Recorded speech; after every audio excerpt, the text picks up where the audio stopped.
Hello everyone, this is Ms. Sushant. This is day 4 of writing my new research paper on fake news detection system.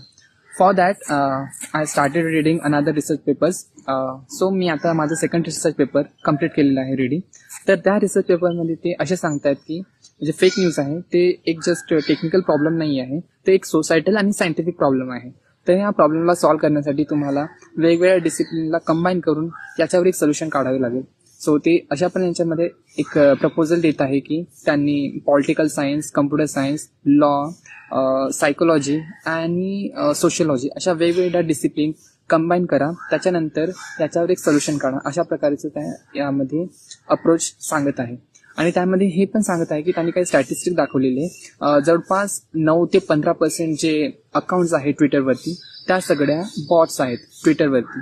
आणि same way फेसबुकवरती जवळपास 60 millions accounts आहेत, ते सगळ्या bots आहेत. तर तुम्ही विचार करू शकता एवढ्या मोठ्या प्रमाणात जर बॉट्स एका सोशल मीडियावरती असेल तर फेक न्यूज किती जास्त प्रमोट होऊ शकेल त्या प्लॅटफॉर्मवरती. आणि तशा प्रकारे त्यांनी एक वे सांगितलेलं आहे की याला कशा प्रकारे आपण सॉल्व्ह करू शकतो. त्याच्यामध्ये फर्स्ट वे सांगितलं की गव्हर्नमेंट याच्यामध्ये इन्व्हॉल्व्ह होऊ शकेल. फर्स्ट, जर गव्हर्नमेंट जर याच्यामध्ये इन्व्हॉल्व्ह झालं तर एक प्रॉब्लेम होऊ शकेल की लोकांच्या फ्री स्पीचचा व्हायोलेशन होऊ शकते. आणि सेकंड असं आहे की गव्हर्नमेंट त्यांच्या स्वतःच्या इंटरेस्टसाठी त्यांचे स्वतःचे कॅम्पेन्स इथे रन करू शकतात. या राईट पॉसिबिलिटी आहे, हे होऊ शकते.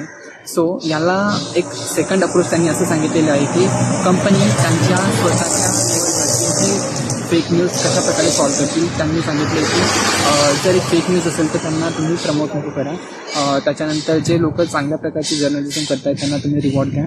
आणि अशा प्रकारे त्यांनी त्यामध्ये त्यांचे पॉईंट ऑफ व्ह्यू सांगितलेले आहे की तुम्ही फेक न्यूजला कशा प्रकारे सॉल्व्ह करू शकता. सो या रिसर्च पेपरमध्ये त्यांनी असं सांगितलेलं आहे की या प्रॉब्लेमला जर तुम्हाला सॉल्व्ह करायचं असेल तर वेगवेगळ्या डिसिप्लिन कंबाईन करून या फेक न्यूज डिटेक्शन सिस्टमवरती तुम्हाला काम करावं लागेल. सो